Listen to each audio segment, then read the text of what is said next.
On today's Question of Faith, how do you approach friends who have had a bad experience with the Catholic Church? Hey everybody, this is Question of Faith. I am Mike Hayes. I am the Director of Young Adult Ministry in the Diocese of Cleveland. And I'm Father Damian, the Vicar for Evangelization. And I am Emily Allen, Director of Archives for the Catholic Diocese of Cleveland. Ooh, Director of Archives. Yeah, you have one of the coolest titles around, I think, Emily. Yeah. You're also one of the youngest people in the building, right, in Cathedral Square? You know, I might be the youngest. Not 100% sure. You or Danae, probably, huh?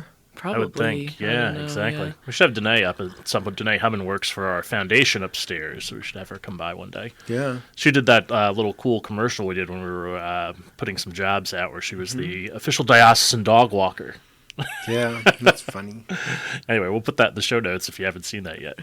But we're talking about friends today, maybe friends who've had a bad experience with the church. And Emily, I know you were a Focus missionary when you just got out of college, correct? That is correct. I served with Focus. I was on campus at Slippery Rock University in Slippery Rock, Pennsylvania, which is about an hour north of Pittsburgh. And I did that right after I graduated from college.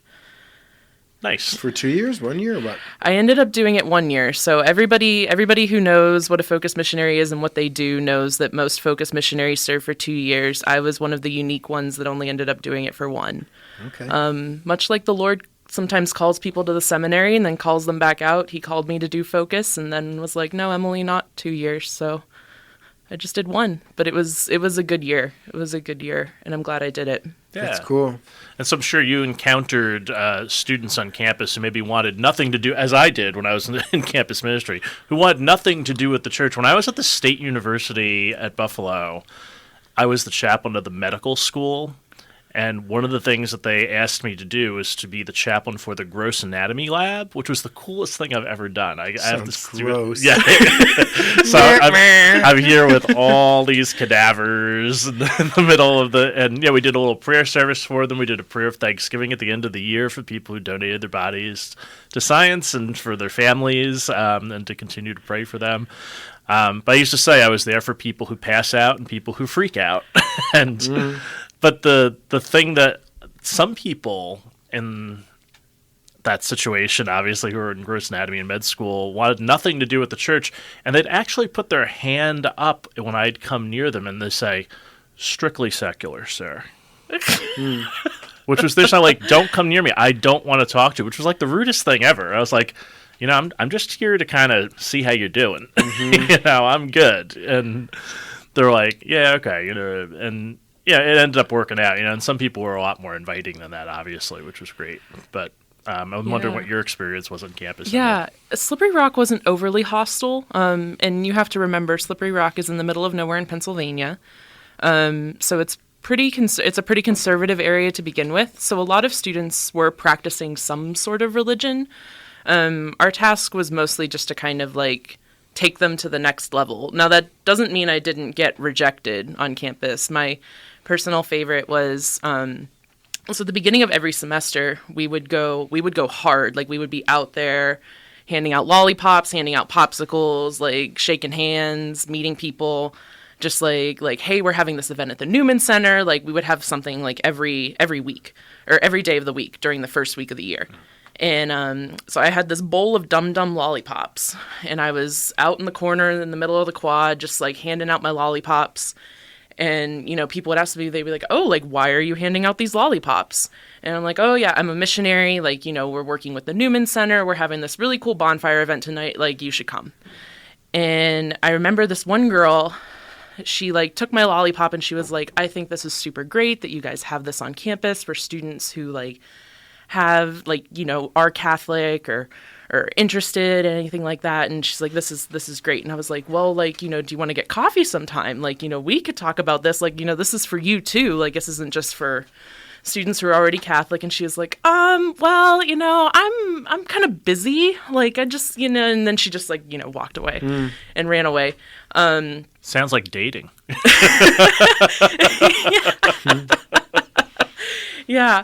And so my team director, like, I was telling her about this experience, and she was like, you just got rejected. She's like, this was your first rejection. We have to celebrate. And so we went back to our, I was on a team of 4. So 2 women, 2 men. I lived with the other female missionary, and she was my team director, so I had the awesome experience of living with my boss. It was a wild time. But she had these like little confetti cannon poppers that she bought at the dollar store, and she was like, and we went out into our front yard and we shot them off, and we were like, "Woo! You just got rejected!" It's a really fun memory now. But we would one of the things after this like first week of the year we would do. We would go out every Thursday during a certain period of time, and we would give out lemonade. We would just give out lemonade. The idea was just to talk to people. And so we would take this big, like, got cooler, and it had the name of the parish. It was, at the time, it was St. Peter's Parish. It had the name of the parish on the side of the got cooler. And so we would be very chill, just like, hey, you want a cup of lemonade? Like, come sit, chat for a minute. And they'd be like, why does that say St. Peter's? Like, what are you doing?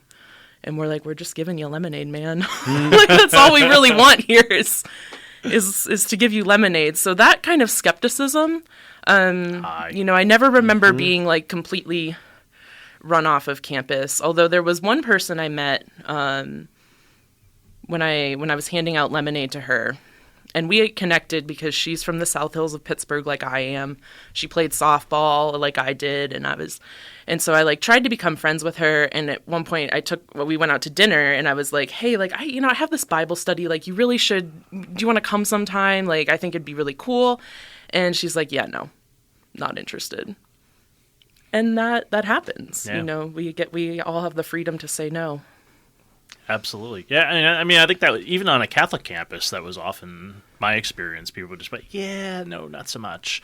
One of the interesting things for me was, like, the deacon who worked with me, Deacon Gary Andalora, so shout out to him, he had said to me that he was surprised when he came on the campus that there wasn't really a high mass attendance from time to time. And I said, there's a lot of commuters and a lot of people go to mass with their family. I had done like extensive research on this. As like said, we're about 50% resident, 50% commuter.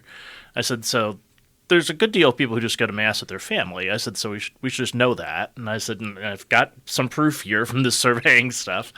And I said, but, so I did a really unscientific survey, which entailed going around the library and just asking people, hey, are you Catholic? Do you go to mass on campus here, basically? And then what do you think was the number one reason why people said no, that they didn't go to mass on campus, of the people who were Catholic? What do you think their reasoning was? Or probably that it was too early in the morning. I know the answer, so I can't say it. I think you mentioned this to me once before. That's my guess, is that it was too early in the morning. Nope, because our mass was at 9:30 at night. Okay. One of our masses was at 9:30 at night. Is it this, that they hadn't been invited, or they didn't have anyone to sit next to? That's correct. That was the latter one. I don't have anybody to sit with. Now I'm not surprised. Yeah, I don't have anybody to sit with. And I was like, really? That's all it takes? I was like, it's really all it takes is an invitation. It's amazing. That's what they told us when I went for my first summer of training, because even though I only served for 1 year, I ended up doing 2 trainings. The first year, first class, first day, they told us our job is to make invitations. Yeah. And that was, he's like, you could serve here for 2 years, make 1,000 invitations. Everybody could say no to every invitation that you made, and you would still be a successful missionary, because that is your job, is to make invitations. Mm-hmm. Yeah, that's right. Mother Teresa says it's not about success but faithfulness. That's what God's looking for. Yeah. That's true of priestly vocation. That's true of anything in the church, really, is ultimately it's relational and it's personal, because it's not a system. It's people and persons and inviting people in. And rejection is part of it. Jesus said that would be part of it. And it's not like you're shooting off those, party poppers to say, oh, yes, we got rejected, ha ha. It was like, this is part of being a disciple, that you're going to go out, and sometimes people will reject the message, they will reject you. And it's not in a way to gloat, but to say, this is part of the experience, right? This is going to happen. It was a check mark. You are now that much more conformed to Christ, because you too have now been rejected. Right. And it's like in our humanity, like, we hate being rejected. Like, no one wants to be told no. And so, the party poppers, I think, was my team director's way of like trying to deflect that. Like, they said no. Don't be a downer. Yeah. Right. Yeah. No, it's interesting. So That was us on campus, right?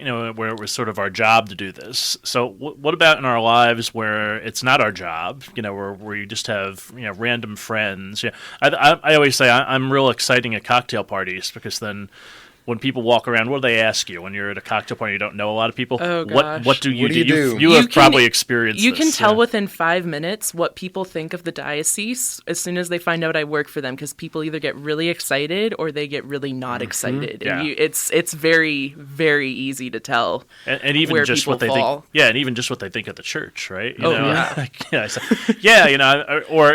I'm because I'm a layperson and I'm a minister, right? Just as you are, Emily. That's the whole other thing. Like, so wait, so you're a priest? No. So you're a deacon? Well, maybe someday, but no. Like, so what are you? And so now I have to go and explain that, to them, which is great because I've kept them engaged a little bit. Like I've learned to embrace this as a layperson who's working in the church. I'm like, okay, I at least have their attention now because they think I'm weird. So let me just take this for what it's worth and start talking.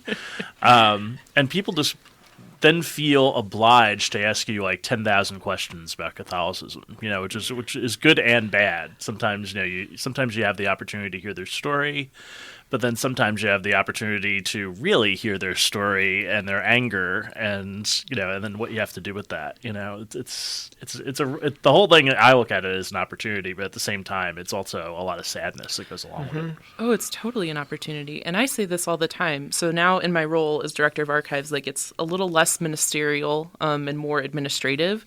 But I mean, anytime someone calls me or my coworker and we answer the phone, and they're talking to the diocese, and no one can see this, I'm doing air quotes, but like right. we're part of this whole corporate church thing.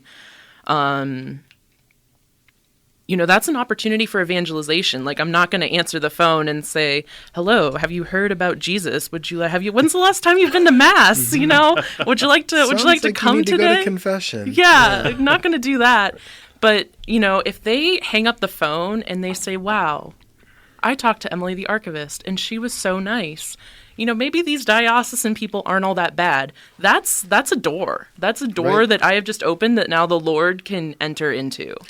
I find calling people back, Yeah. writing people back, responding to emails, those things. The Vicar for Evangelization called me today, or he wrote me a handwritten letter. Those kind of things can go a long way too. And Yeah. like you, I've experienced both people being overjoyed hearing I work for the diocese, and then anger. I've been called pedophile, I hate you, that kind of stuff, just because I'm wearing my clerics. And I wear my clerics a lot, but obviously if I'm going to a concert or a ball game, I'm usually dressed for a concert or a ball game. And it's fun for me to strike up a conversation with someone good 10, 20 minutes in, and then they ask what I do. And then I tell them, like, are you kidding me? Like, are you serious? And I got to pull up my priest card, and it's shocking because what people have in their mind of what a priest should be or look like sometimes gets shattered when they meet priests in person. It's not what they see on TV or in a film.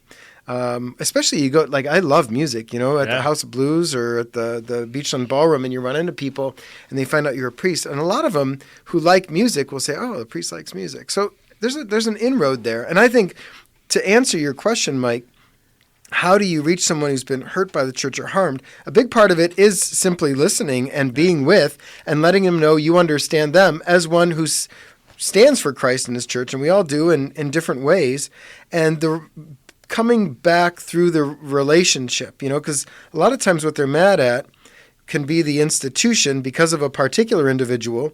And if a particular individual could drive someone away, so too can a particular individual, perhaps by the grace of God, draw someone back in, Yeah. No, it's Really, right. it's the only way. Like, we're all drawn by individuals. All those students that you encountered on campus who were like, well, I'm not going to mass because I don't have anybody to sit next to. Like, all it would have taken, if a focus missionary was there or a disciple of a focus missionary was there who knows how to make invitations. And again, like, it's not rocket science. Like, you literally just invite the person, and said, hey, would you come to mass with me? Then they might come because Right. now they have someone to sit next to. Yeah.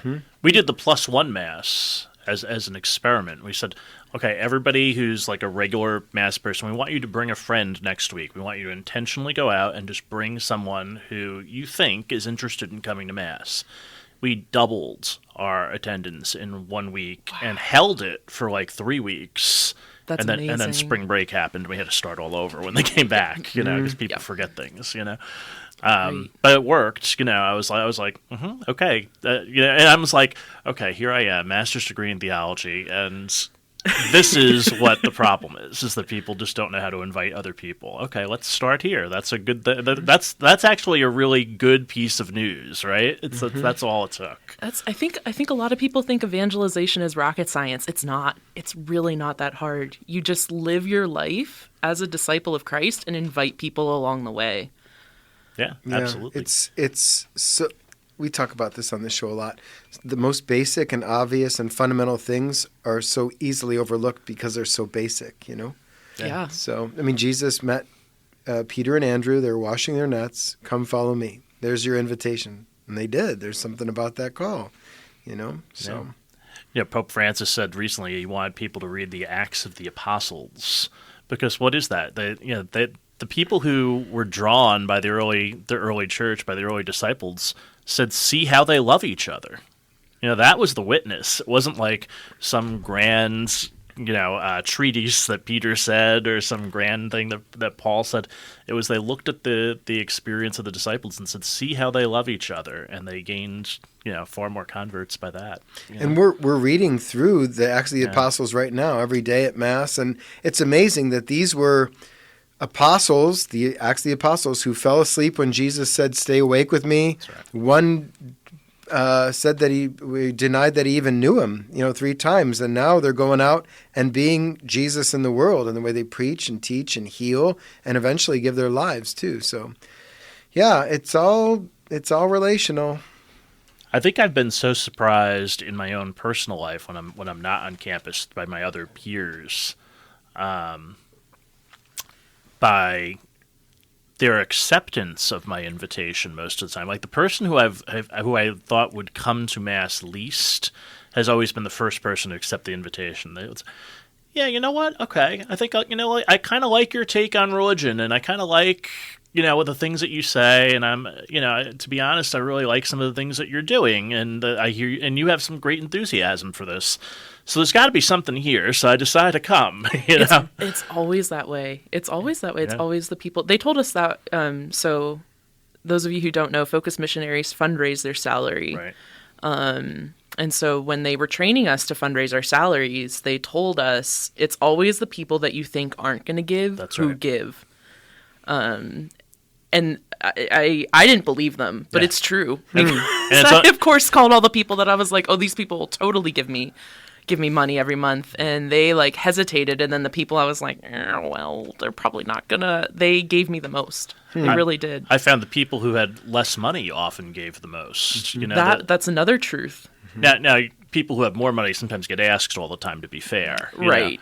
But when we were going to Nicaragua, I asked someone who is really well off, and I was like, oh, Bob will totally give me money, and I think he gave me $20. And I was like, really? That's why Bob has a lot of money. Yeah, that's right. Yeah.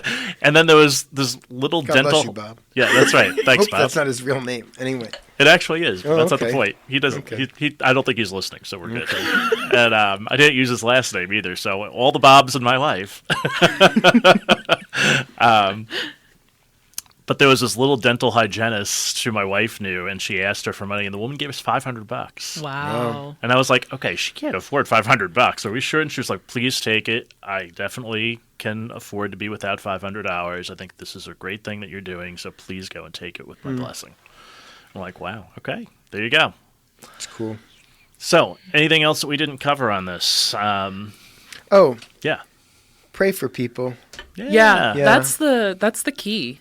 When we used to go barehanding on campus, we would always go in twos. Wait, what's barehanding? Yeah. Barehanding is when we would walk around campus and we would find someone who was sitting by themselves or a group of people, and we would just sit down and start a conversation and very intentionally. A lot of times we would go on campus and just kind of let the Holy Spirit lead and see where it goes. But there were times where we would go out on campus with the intention of like, hey, have you considered coming to Mass? Do you know who Jesus is? And like give people a gospel presentation. And so it's also known as barehanding because you're just going, like Jesus sent the disciples 2 by 2, take no money, take no sack. Oh, I see. That kind of deal. My colleague Michael Galligan Sturl calls that loitering with intent. There's a lot of loitering with intent as a missionary. But when we go out barehanding, we would do it in twos. And the purpose of that was one person would do the talking and the other person would do the interceding.